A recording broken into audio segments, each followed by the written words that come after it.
If the Cincinnati Reds are going to salvage the 2020-26 season, it has to start right now.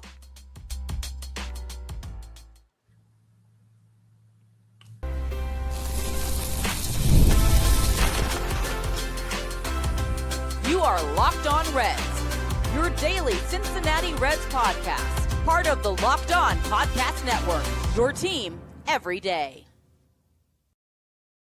Hi, I'm Jeff. He's Steve. And on today's Locked On Reds podcast that is brought to you by FanDuel, by the way, make every goal better with FanDuel. The biggest stage in the world soccer is here, and let there be goals. Visit FanDuel.com to get started. On today's show, a little bit later on, we're going to dive into your questions and comments as we are live on today's episode of Locked On Reds. In just a few minutes, we will preview the series with the Pirates that starts with Paul Skeens on the mound tonight.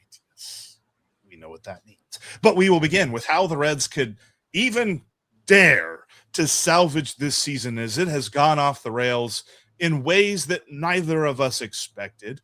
I was getting ran through the comments section yesterday, Steve, like, you told me to take the over. I did, and I believed it, and I was wrong, because this team is just not living up to potential.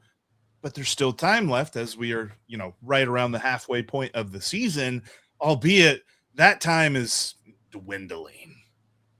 Yeah, 12.5 back in the division. We can probably cross that off the list, Jeff, unless there's some kind of miraculous Cardinals-like run. 5.5 back in the wild card right now, facing the Pittsburgh Pirates, who are in front of them by 3 games.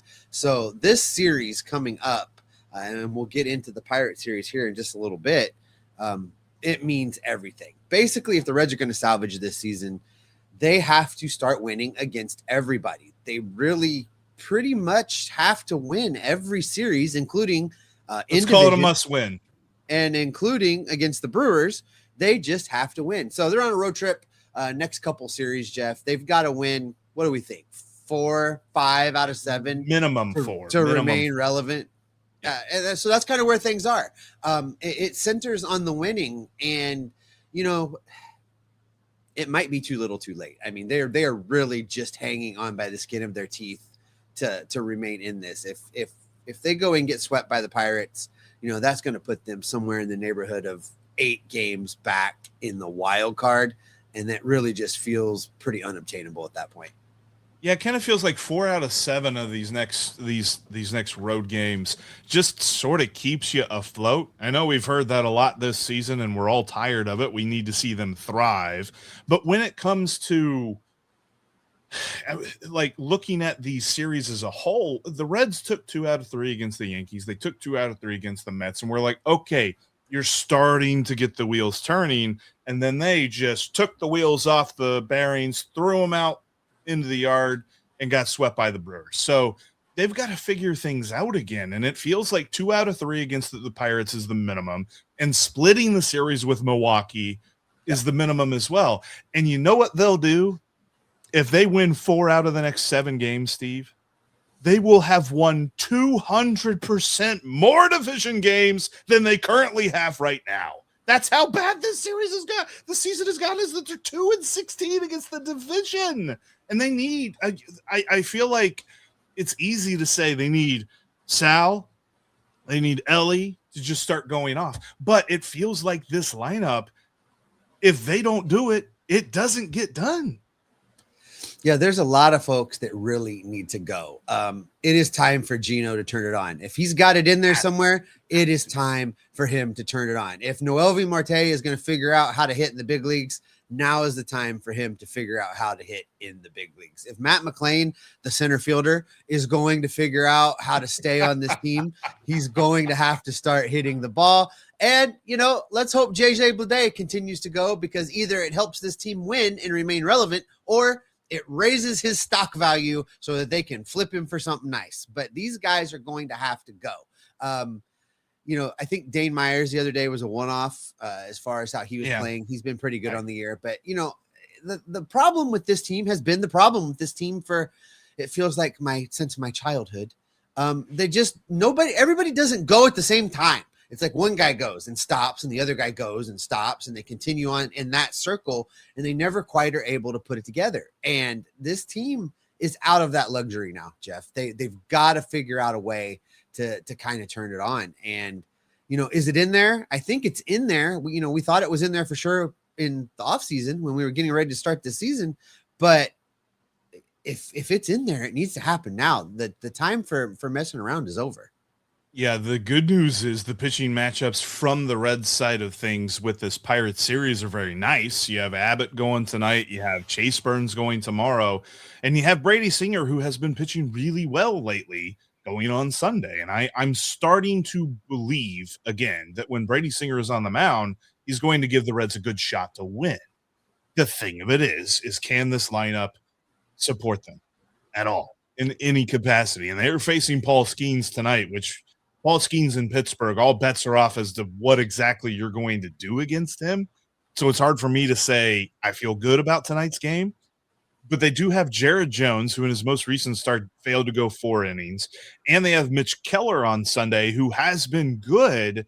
But I feel like there's a chance here for the Reds to at least score a bit on this Pirates pitching staff, albeit the Pirates pitching staff is its strength. And that team is really starting to go right now. I mean, they're above 500. They're looking like they're in a playoff spot and can make it there. But the lineup needs to go. And just like the commenter just said, like, Eugenio Suarez has got to get it together. Like, I'm starting to look at him, and it's not any one man's fault. But when all that money was put into you, and all that money, say it like it's a ton of money relative to other baseball teams, a ton of money relative to this ownership. Right. What was given to Eugenio Suarez, expectations were he was going to anchor this lineup. And he's anchoring it because they ain't moving because of him. He needs to pick up the anchor and start hitting the ball. Like, I'm tired of watching him swinging at the same pitches over and over and over again. And I really just hope that they change this whole mantra of we got to make the pitcher work and just see pitch, hit pitch. Because right now it feels like they are like, we dare you to throw strikes. And just about every time up, it's 0-2 or 1-2. And they are behind in the count, and they got to swing at what comes next. And what comes next is a breaking ball that's in the other batter's box. You want to talk about the fact that immediately following you calling for the benching of Spencer Steer, he hit a giant big fly, had 2 hits in a game, and is starting to look a little bit better at the plate. You want to raise his batting average from 220 to 221 against right-handers. How about that? Oh my God, Jeff! Are you gonna stick with this? Really? I'm trying to give you an opportunity to walk it back. Are you still? I want the Reds to put themselves in the best position to win, and I get it. There might not be anybody else, and that is a different argument. But the argument is Spencer Steer is ineffective against right-handed pitching. He's got 3 home runs in the last 7 games. Just saying. Are they against right-handers? Well, I don't have that in front of me, but he's got 3. And the he one, also has and the like one, 4 the one hits in the last the 7 one games. in the last game. Homers. The one in the last game was against a right-hander. Yes, it was, but let's see some sustained success in this scenario because the Reds have decided that they are not going to play matchups anymore. Like, for some reason, they play matchups against left-handed pitchers almost to a fault. But if they got a righty on the mound, that doesn't matter. For some reason, they seem to play the same lineup. But I feel like, and this is probably where all of our points that we've already made are pointing to. I feel like the way that the Reds operate now has somehow gone back in time. They don't look at analytics. They don't look at the matchups. And if they do look at the matchups, they're looking at the wrong thing.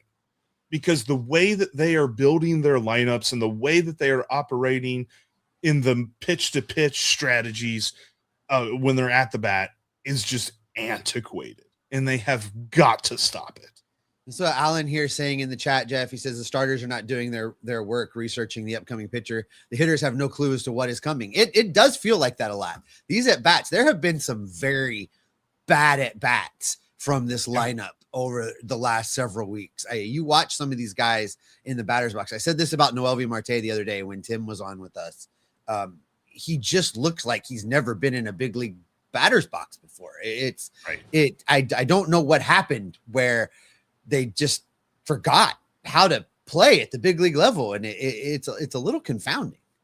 Yeah, Marte seems to have regressed back to right before he was when he got sent down. Like those first couple of weeks, man, after he got called up, it looked like something had clicked. And now it's not. Like, I don't know, was he hearing different things in Louisville than he's hearing up here? I think this is continuing to point back to they've got to make a change with Chris Valleca, and they've got to at least like call out Tito for looking like he's Tommy Tupperville in the Cincinnati Reds right now. But I look like I look at these at bats and I'm like, dude, what are we doing? There's no preparation. And I know, was it before last year or before this year that they got rid of Jeff Pickler? I think it was before last year that they got rid of Jeff Pickler, who was their advanced scouting coach. And I never really heard who took that over. Like, did they just like say, you know what? We don't need to do that. We don't need to do that, because I think the Brewers have like a team of coaches that do advanced scouting for them. And we see the difference. Yeah. And if they're going to turn this thing around, Jeff, it starts there. The lineup has to get better. It has to get consistent, and the Reds have to win games. As we mentioned, the Pittsburgh Pirates, they're coming to town, and we get Paul Skeens talking about that coming up next. I'm so accustomed that when I'm down at the ballpark and getting some concessions or, something else, I usually take my phone out to pay digitally thanks to the Cash App. And the Cash App card is making things even easier. If you weren't up to speed already, by the way, the Cash App is way more than just a safe way to send and receive money. With the Cash App card, you unlock a ton of perks without all the hidden fees, plus discounts on everyday purchases and popular brands that you're probably already spending money on. Add your card to your digital wallet to make your money move even easier. Cash App also adds security to your money by declining suspicious card transactions and sending you a notification to make sure the payment is really you. If your card is ever lost or stolen, you can lock it with just one tap right in the app. Spend with confidence with the Cash App card today. Now, Cash App customers can earn $10 if they use code CASHAPP10 in their profile at sign-up and send $5 to a friend within 14 days. Terms apply. And by the way, getting into the ballpark has never been easier because of Gametime. I use Gametime all the time. In fact, I'm getting ready to take a trip up to Milwaukee to follow the Reds, to play the Milwaukee Brewers. I don't know why I chose to do this, but I know why. I'm trying to knock off the Brewers Stadium off my list here, and Gametime is the way that I am doing this, because I've never been to American Family Field, but with Gametime, I know exactly where I'm going to sit because I know exactly what my view will look like, and I got the price up front. So I didn't put my ticket into the cart, and then all of a sudden it just explode with fees and taxes and all this other stuff. They give you the price up front, because with Gametime, purchasing tickets has never been easier to your next event. Download the Gametime app today. Use the code LOCKEDON whenever you create your account, and you'll get $20 off your first purchase. So you get great purchase integrity and confidence, and you get $20 off with the code LOCKEDON if you use that whenever you create your account by downloading the Gametime app today. Swipe, tap, ticket, go. Download Gametime right now.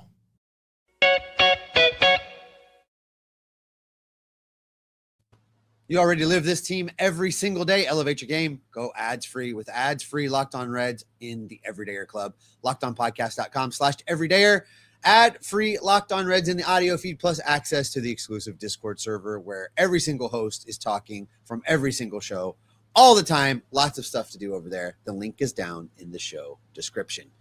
All right, Jeff. Yeah, I said the Skeens was coming to town. We're going to Skeens' house. Sounds like the party's over there. Either way, Paul Skeens goes in game one. First of all, I'm glad it's game one. Let's just get that over with. But also, Paul Skeens has looked at times this season human. He has looked like a guy that can be beaten. In fact, he has been beaten. He's lost 7 starts this year.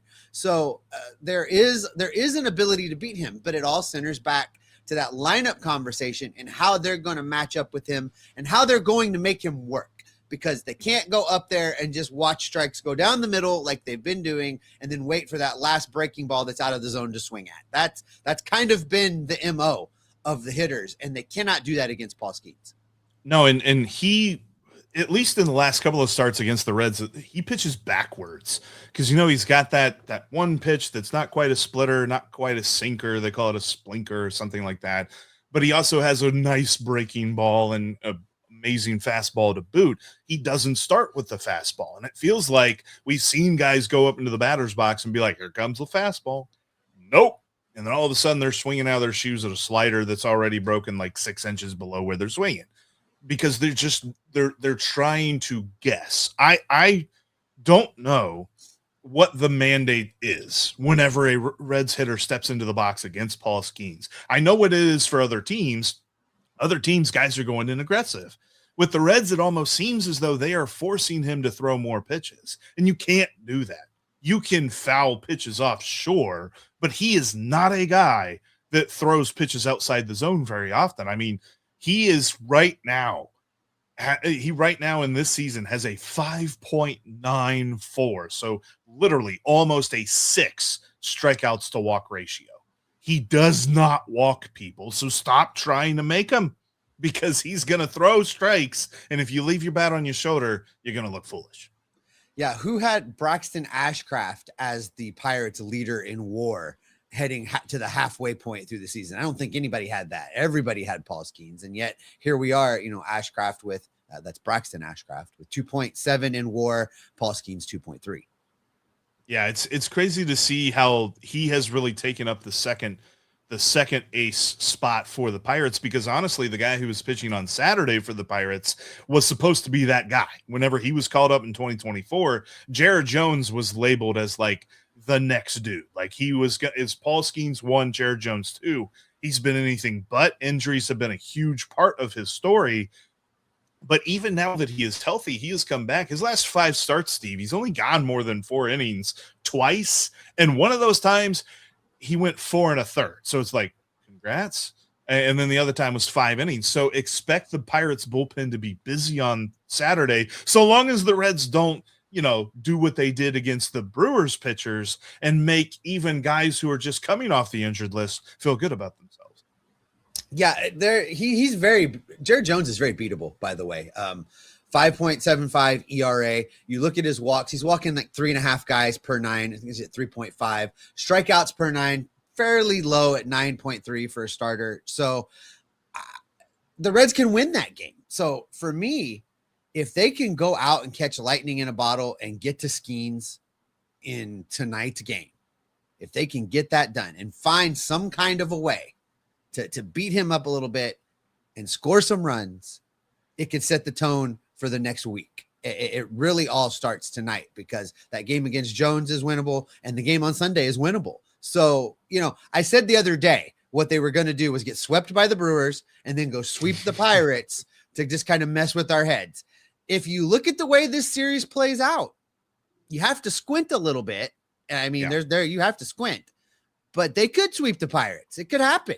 Just the way things are matching up. So I don't want to go there. Then we go through this whole exercise again, heading into Milwaukee. You know what? I'm going to say it right now. If the Reds sweep the Pirates, I'm going to get on here on Monday's show and I'm going to be like, golf club. No, you won't.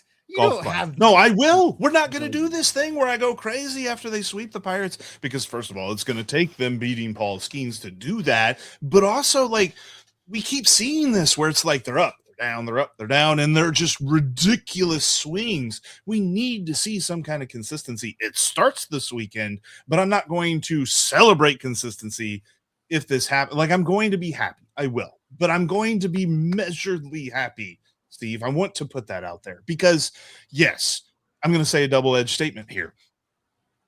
The last time Paul Skeens pitched, he got beat by the Rockies. Now, that's both an opportunity for the Reds and also pretty concerning if that doesn't happen for the Reds. And it's Paul Skeens we're talking about. So sometimes teams get lucky. Doesn't feel like Paul Skeens gets unlucky twice.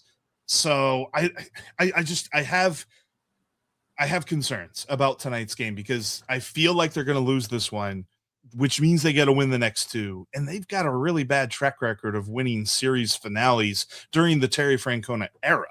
So it feels like you're right. Like if they even want to win 2 out of 3, let alone sweep, obviously you have to win tonight's sweep. But if they want to win 2 out of 3, it feels like you got to beat Paul Skeens to do it. And then the Pirates offense, the hitters, there's some dangerous guys in this lineup right now. You look at what Brian Reynolds is doing this year, 3.1 in WAR already in 81 games, slash line of 291, 405, 484, and 11 home runs on the season. Brian Reynolds is playing well. And there's a couple other guys in this lineup that are going to get you. It's, at least O'Neal Cruz, especially, right? Yeah. At least O'Neal Cruz is on the injured list right now. He had 14 home runs on the year. You look at Brandon Lau, 19 home runs on the year.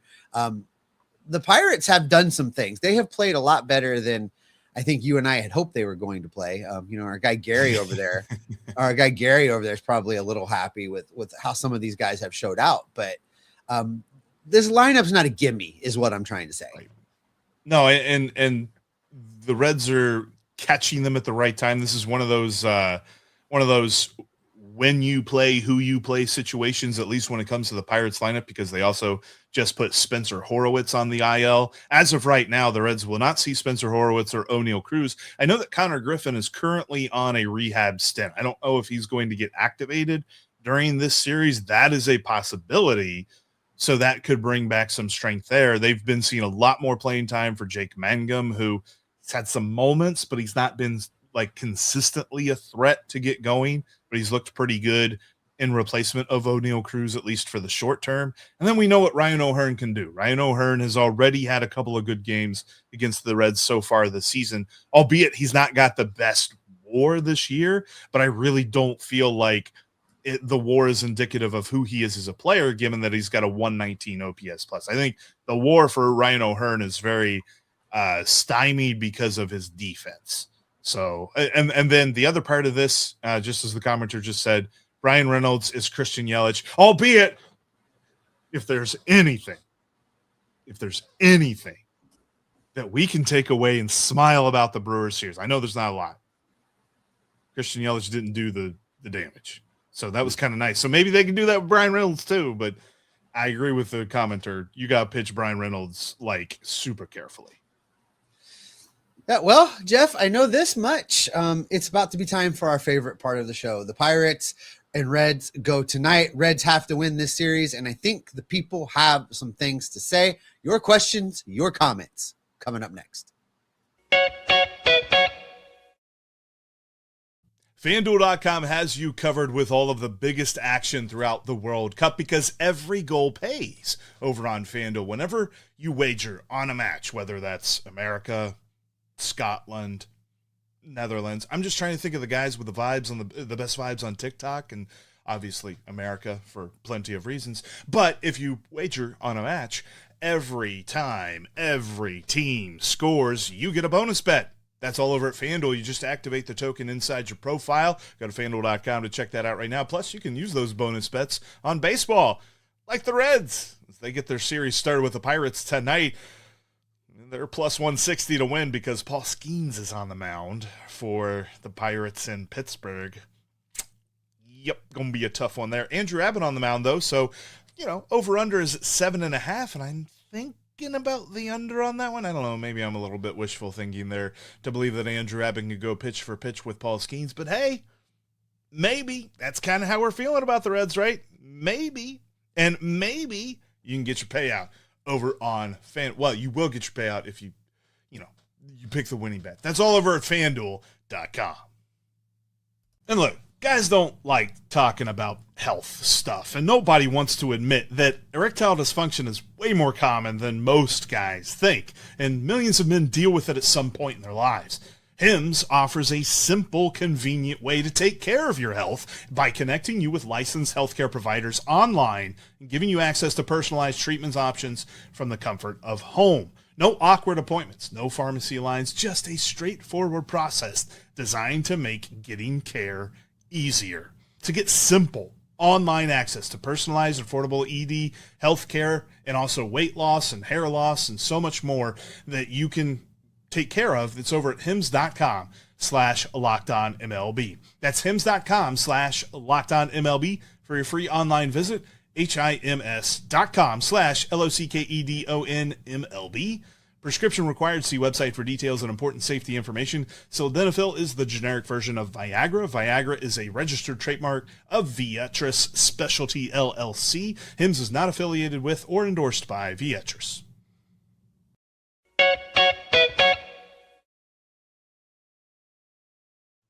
We invite Can't watch you us to here on YouTube. Your turn. Go ahead. You Welcome watch to us live, everywhere, listen to us everywhere. TV. Do it live. Yeah, we'll do it live. Do it live. You can also keep the conversation going with us after the show is over. On social media, I'm on X and TikTok at Jeff Carr with 3 Fs. Steve is on X at S Offenbaker with 2 Fs. And you can follow the show at Locked On Reds. That's always what happens when we're live, right? We get every time. wires crossed. All right, folks, it's time to get to questions and to comments. If you put something in earlier, throw it in again. That way we can just grab it without scrolling backwards. I want to start with this because we have not had this conversation. We haven't talked about this at all, but it's an interesting question. Do you think Tito has lost the clubhouse compared to the 2011 start? There's no display of heart or pride in the games that I see. And that's been a theme in the comments today, Jeff. People talking about watching teams like even the minor league teams, watching like the Dayton Dragons, watching, other teams, and then watching the Reds games. The quality of baseball has not been very good. We've talked about the at-bats have not been very good. And there is a seeming absence of fire on the field right now.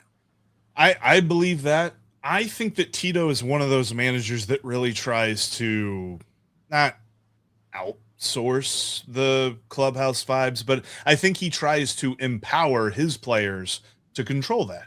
And the problem is when you're just struggling as bad as they are, I feel like you don't have that guy to step up. I think that Sal Stewart is probably that guy next year, but I think that if I am Sal, regardless of how good I have looked so far this season, I am not the guy that should be doing this. This should be Gino. This should be Elly. This should be, this should be Andrew Abbott. This should be, some of your guys that have been here for a while. And so I think that everyone is just really struggling collectively. It feels like a collective slump. And so they're having a hard time, firing themselves up a little bit. And to the point that the commenter had just made about Terry Francona going through the motions, I'm kind of wondering that at this point. Like, it's not just that the Reds are losing, it's that in recent games, there have been some just really strange decisions or, lack of decisions where you're leaving a left-hander on the mound to face Andrew Vaughn, or you're leaving in Jose Trevino to bat, or you use all of your pinch hitters before the 9th inning in a game. Like, so many different weird things that it just – that was just one understand. Game. All of that those was just things one game. You said one game, and you left out Dane Myers batting third. And Edwin Arroyo bunting, and with Jose Trevino on second. And there's a lot of things that are starting to add up here to be like, yo, Tito, hey, you okay, bud? You all right? All right, let's go to this. It may have got away from me as the scrolling went on. Let me find. By the way, while you're right, okay, never mind. Go ahead. I got it. Drew says, which player are we the most concerned about at this point? Gino. The most. Well, you're concerned most about Gino? Gino 100%, because what are you going to do with him at this point? You can't trade him. Nobody wants that. And if they are trading him, they're trading him at like an even lower point in his value than he was whenever they traded him the first time. And then there's also going to be that stigma of, hey, we traded this guy twice, which I don't think they can worry about. But at the same time, it's like, he is not performing well enough for the Reds to be happy with him. Why would anybody else be happy with him at this point? And for me, I think it's Matt McLain.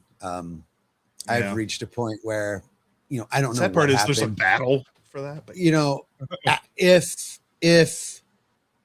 if that shoulder was more damaged than we were told, and he's just never going to be the same guy again, then, that's a real problem, because there was a lot of hopes that a lot of us had riding on Matt McLain being, maybe not that guy he was his rookie year, but close to it. Certainly a lot better than he has been.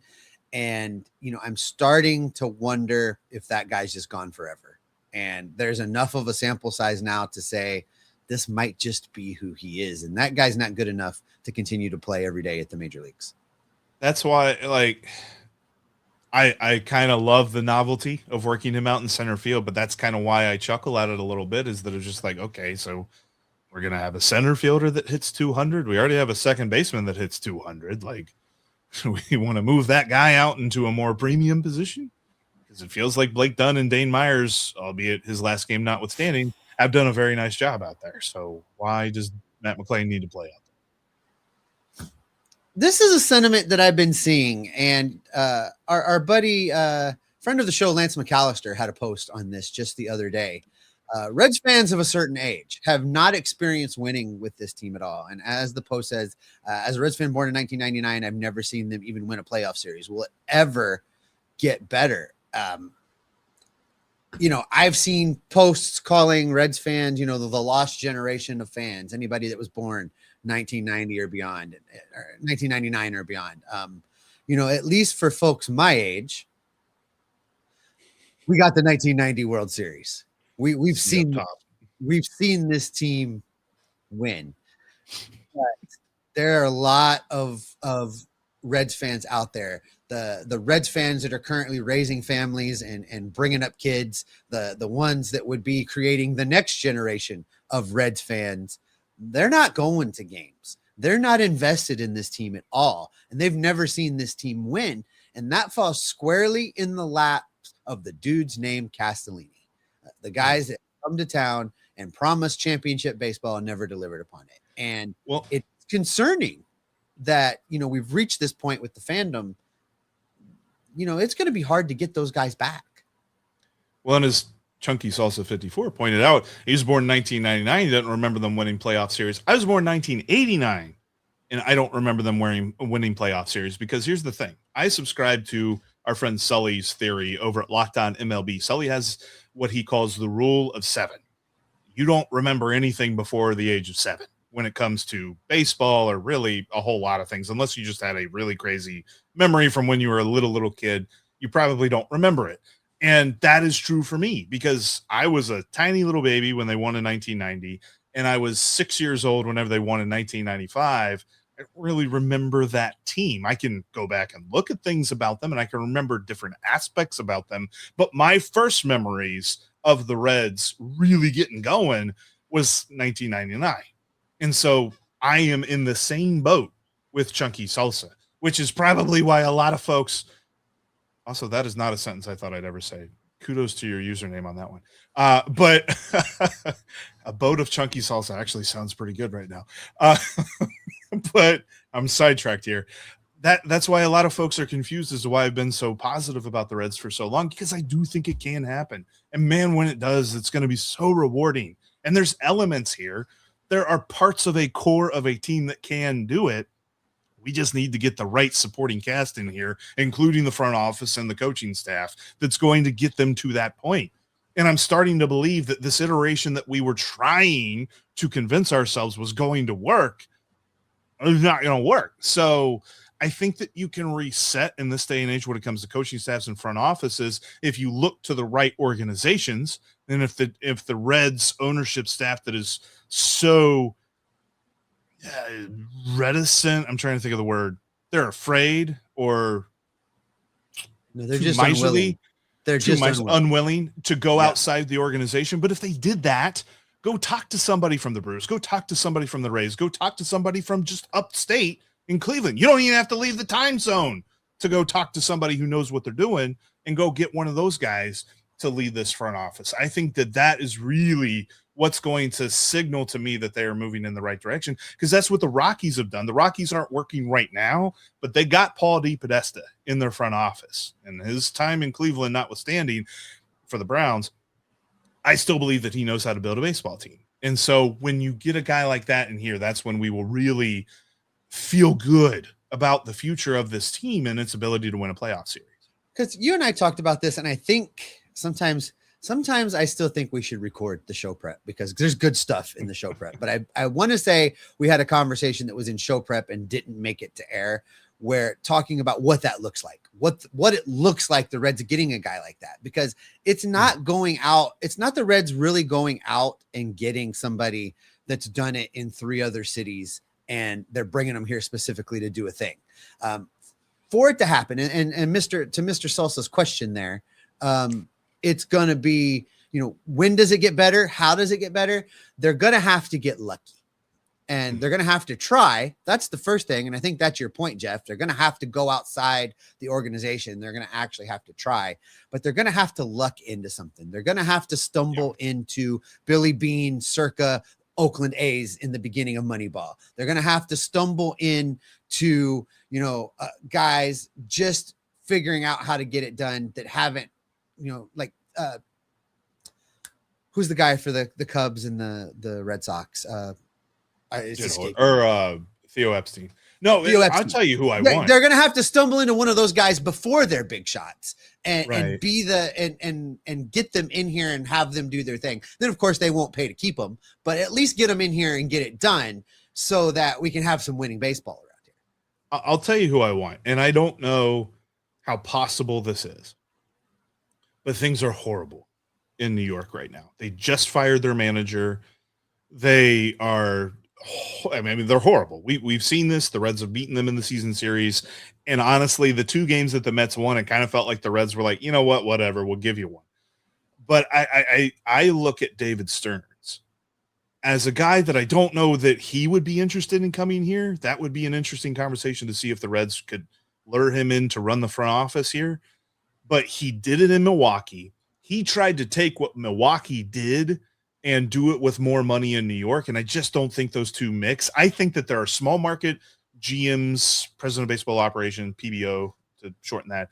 There are small market those guys, and there are big market those guys. And I don't think those mix. I don't think you could take Dave Dombrowski from the Phillies and put him in Cincinnati and it would work. It just wouldn't work. But I think you could take David Stearns and put him here. I think that would be an interesting conversation. And I don't know what his interest would be, but I would be all on board for something like that if the Reds were even, if they even had the stones to do something like that.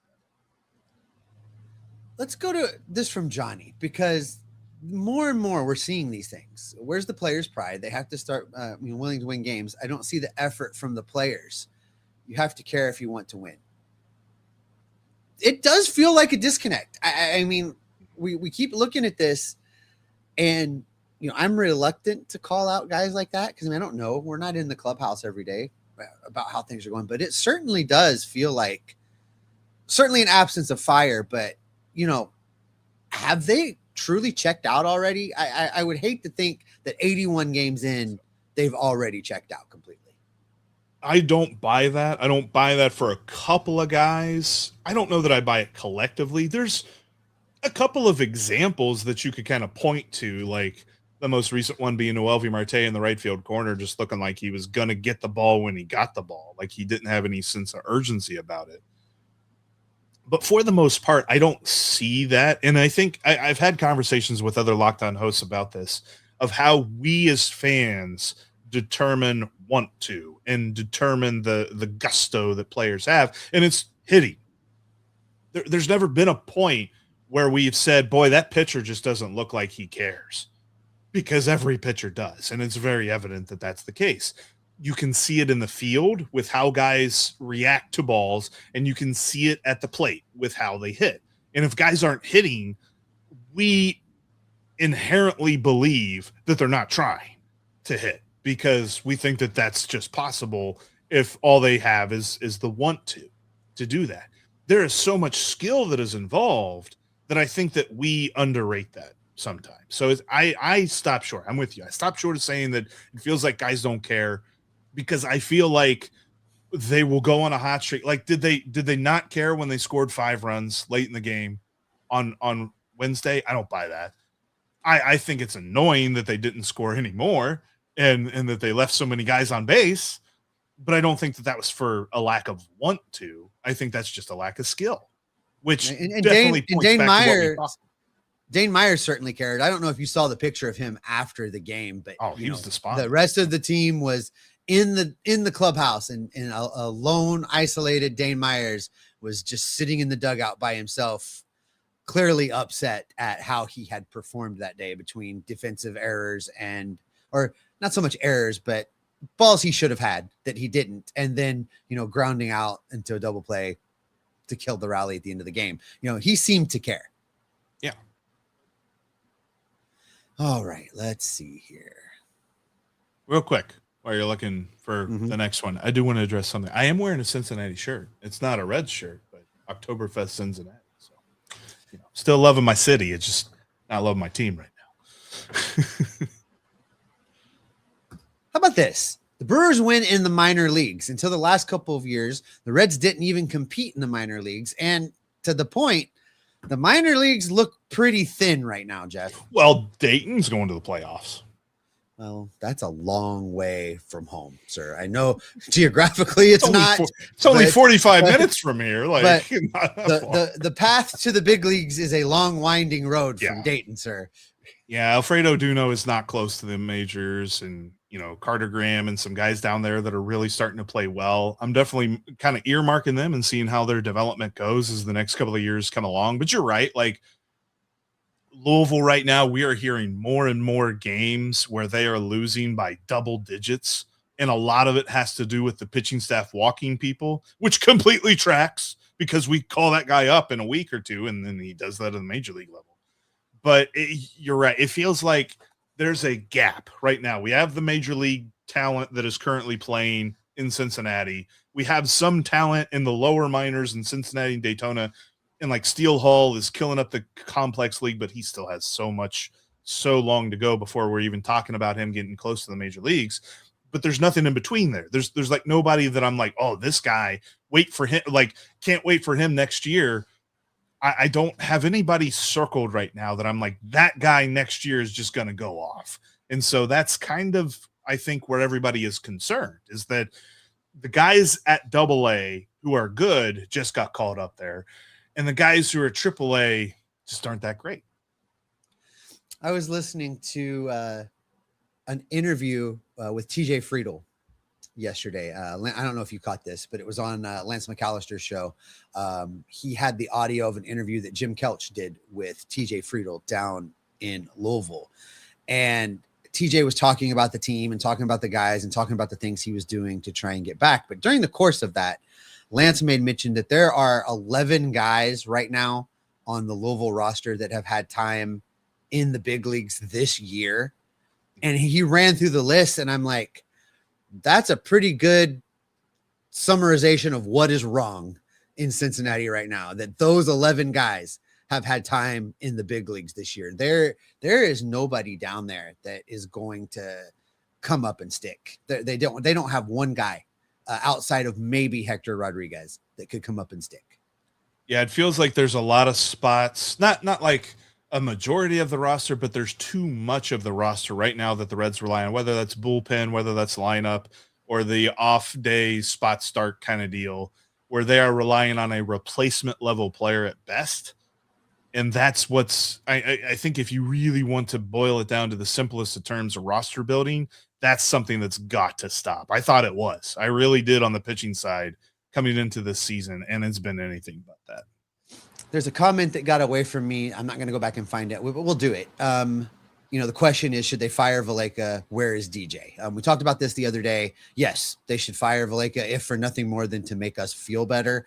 I'm uncertain the impact of a major league hitting coach on a major league team. But the other day, go back, I think 2 shows back, we did that, Jeff, in the archives there. If you want, Jeff had some really good stats about things that have been consistent under Valaika that are bad. And at this point, I'm willing to say, yeah, fire him and bring in a fresh set of eyes, bring in somebody else with a different philosophy. Let's see if it makes a difference. To the question on Derek Johnson, we don't know where DJ is. All that's been said is that he's on a personal leave of absence, and there has been crickets since. Nobody is talking, at least officially. Of course, there's stuff back channel. We're not going to lean into that until there's official word what's happening. So the official stance is he's on personal leave of absence. And I wonder if he'll be back as pitching coach. Now, he has a broader role in this organization that is the pitching coordinator, pitching. I don't know what they called it, but we've been calling it pitching czar. Anyway, he's in charge of the pitching from the major league level all the way down to Daytona. I could see a scenario where they keep him coordinating pitching throughout the minor leagues, but there's somebody else in the Reds dugout doing the day-to-day of the pitching coach once DJ is back with the team. So, whatever's going on with him, I hope he's well. And I hope that he makes it back to the majors. I think they created that role for him. I'm trying to remember. I don't believe past pitching coaches had that sort of responsibility. And I almost wonder if it all just got to him. I'm not going to speculate any further than that. And I think that that's probably a good idea to split those roles moving forward, because you don't hear of, there's a couple other teams that do it, but in some cases it's actually been guys who came up in Derek Johnson's coaching staff, like the Caleb Cothams of the world and things like that. I think that ultimately, not Caleb Cotham. I got that name crossed. Anyway, there's been multiple guys that whenever the Reds face that team, they're like, oh, this guy was coaching with us a couple of years ago, because he is a well-respected coach. I think they probably just put too much on his plate and it all just boiled over this year. And so if I remember correctly at the time, this was the solution to avoid losing him to a managerial role or to another team. They created this larger role, paid him more money, gave him more responsibility in order to keep him here, because he was in the on everyone's list of possible managerial candidates, right? And then they gave him this role, and that talk stopped because they gave him this role. So that, I think that's what it was about. It was about keeping him in Cincinnati. Yeah, it makes I don't think that what comes of this is that he leaves the organization straight away, but I think you're right. I think there probably will be a little bit reimagining of what this will entail moving forward. And he could be the guy that oversees everything, and he's like the pitching coach's coach, as it were. Right. And then he still manages the minor leagues too. But if you just change that title to something along the lines of VP of pitching, or I think of a corporate director of pitching coordination for the Cincinnati senior Reds. Director in charge of pitching. Something, assistant regional manager. Assistant to the regional pitching manager. To the regional pitching manager. All right. There has been some talk, Jeff, of your favorite guy, your man, your Gold Glover, your Ke'Bryan Hayes has been a topic of conversation in the chat. And there's been a lot of back and forth, but it's kind of landed here with Pierre. So we'll just go to that. He's like, seriously, are the Reds going to bring Hayes back? Just DFA the man and get it over with. Here's the thing. They owe him a boatload of money, like not just a little bit of money, a boatload of money. The way I see this playing out, Jeff, tell me if you see it different, but the way I see this playing out is he's going to be at the complex working on his back, air quotes, at the complex the rest of this year. We're not going to see Ke'Bryan Hayes. He may or may not make an appearance at spring training. And if he is as bad at spring training as he was, I think he's going to ride this back thing out on the injured list for a long time, because he can go to spring training without being activated. So he gives it the good old college try, can't do it. And they just kind of keeps riding this injury, which I think also helps the Reds because they have insurance policies for things like this when guys can't play and get better, and insurance covers the payroll. So I see a scenario where he just kind of rides out this contract in obscurity out in Arizona. Yeah, because not that this is much better than this, but also think of it from the front office perspective. They've already admitted defeat on Jeimer Candelario. They already admitted defeat on Mike Moustakas. And now they're going to admit defeat on Ke'Bryan Hayes. And they will have something like $30 million. It's like between 26 and 30 million that they have to pay Ke'Bryan Hayes between now and 2030, I believe. So that is on top of what they've already paid those other two guys. And I think I've seen this year, I've seen some comments like people talking about like the Reds are currently paying over $30 million to 3 third basemen, and none of them are playing for the team. It's like, yeah, it's kind of bad right now. But I think that the Reds are going to extract whatever value they possibly can out of the rest of his career. And so he's probably going to be a driveline complex league darling for the rest of the season. And we'll see him in Goodyear next February. Well, whenever spring training happens. Let's not do. Yeah. Static voltage. Like that. How do we feel about Petty shifting into the bullpen full time, inching his way into a potential closer spot with Santillan's struggles? Good for Chase Petty. He's looked good at times out of the bullpen. I am fine with him being a middle reliever / long reliever the rest of this year and then get him back into the starting rotation mix next year, or at least the competition for a starting rotation spot next year. Here's the problem with Chase Petty right now. He's not striking anybody out. He's got to start striking people out if he is going to be a higher leverage guy. And I would love to say that he could push for the closer spot right now, which the good news is on that as well. Emilio Pagan is in Louisville, officially doing his rehab and getting ready to come back.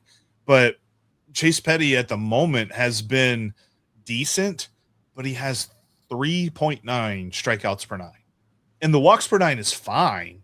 You know, at 2.0, you'd love to see that he's limiting the walks, but he just doesn't have any strikeouts to boot with that. So I need to see more from him at that point. The funny part about that is, though, his strikeout to walk ratio is one of the better ones on the team because everybody else who does strike out people walks everybody. So he has figured out how to bring down the walks. Now he needs to figure out how to grow his strikeout number, and then I will be more comfortable with him in a higher leverage role. All right, let's try and do one or two more here, and then we're going to have to get out of here.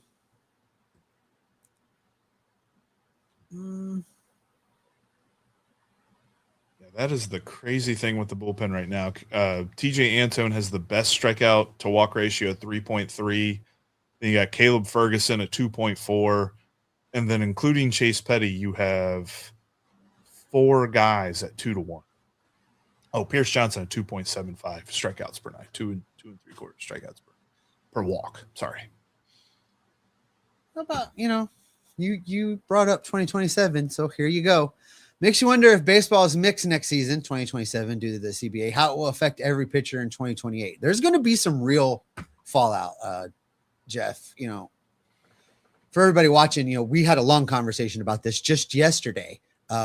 Every time Major League Baseball drops a proposal, it makes it seem all the more imminent that they're going to lose a long period of baseball. They've already said they want a salary cap, a salary floor, and we've seen what numbers they floated for that. Just yesterday, I saw a graphic talking about Major League Baseball has proposed a maximum length free agent contract of 5 years. And if it's the team, if the player resigns, right, and if the player re-signs with their current team, it can be a 6-year deal instead of a 5-year deal. Yeah. So they're creating a scenario where they're going to limit the amount of dollars a team can spend. They're going to increase a little bit the minimum of what a team can spend, but they're going to limit length of contract, total value of contract, all of these things, and no more deferrals. Los Angeles, we're talking to you. Something tells me that gets grandfathered in, but yeah, they can't do it anymore. Well, I mean, they won't be able to do any new ones. But, right. Basically, if you look at all of these proposals and you take them collectively, what you see is a negotiation that's not going to occur between December and February. They're not going to be able to get that done. I am anticipating a total work stoppage for the entire 2027 year. I really think that's going to be a thing. I don't think it's going to be the whole year. I think that we'll probably lose a good chunk of it. I don't think we're playing 162. You could argue I don't think we're playing 100. But I think that there's a key thing here, as much as they are apart on, that everybody agrees on, and something that surprises me a little bit. The whole idea that revenue needs to be centralized. The owners propose that, which means that the owners are in agreement on it, which means that the Dodgers and the Yankees and the Red Sox and the teams that have their own networks that provide them with a lot more money than teams like the Reds, they agreed on that. And then the players also agreed that revenue needs to be centralized. So that is a good step. That's not enough for me to say, yeah, we're going to get a whole season next year. But I think that with that, they have a solid base to build from. And I think that the league will come back on some of their proposals. The players will compromise on some of their proposals. And I think we could play probably about June next year. is what I'm. Okay. Well, you always are the optimistic one. And to the point of the question, how that impacts the players, the pitchers. Yeah. I mean, guys are going to be shut down for a long period of time. They're going to do their workouts. They're going to do their things, but we've told you all along, it's not the same as playing at the big league level, no matter what they do. Yeah. And here's the real impact of it. If you lose the 2027 baseball season, that's a year of prime Elly that you lose. That's a year of prime players in the big leagues that you lose. Now it helps you on the backside with like the Alfredo Dunos and the guys we're waiting to get here. You know, they'll continue to work out and develop and get older and age and get closer to the bigs. But there's going to be some real loss. There's going to be some real damage done by a protracted shutdown. And Jeff, I hope you're right. I hope we don't lose an entire season. You know, I'm really worried about it. But we've got this lovely 2026 baseball season that we're still dealing with. That's a problem for another day. And that is also where we're going to go ahead and wrap it up for today. Thanks everybody for being here with us live on YouTube. Love it when you guys are here and in the comment sections. It's my favorite part of doing these shows is when we get the live interaction with you guys. We will be back in your feeds on Monday, hopefully talking about a Pirates sweep, a red sweep of the Pirates. See what I did there? You know, I was right either way. We're going to have all that for you on Monday's show. Tim Daniel will be with you live after each and every Reds game with the postcast, breaking down what it was that just happened.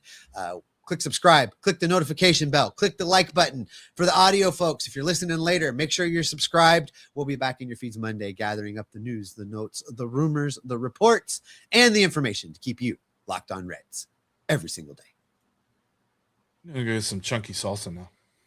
Just stop it. It's like the username of the day. Easily.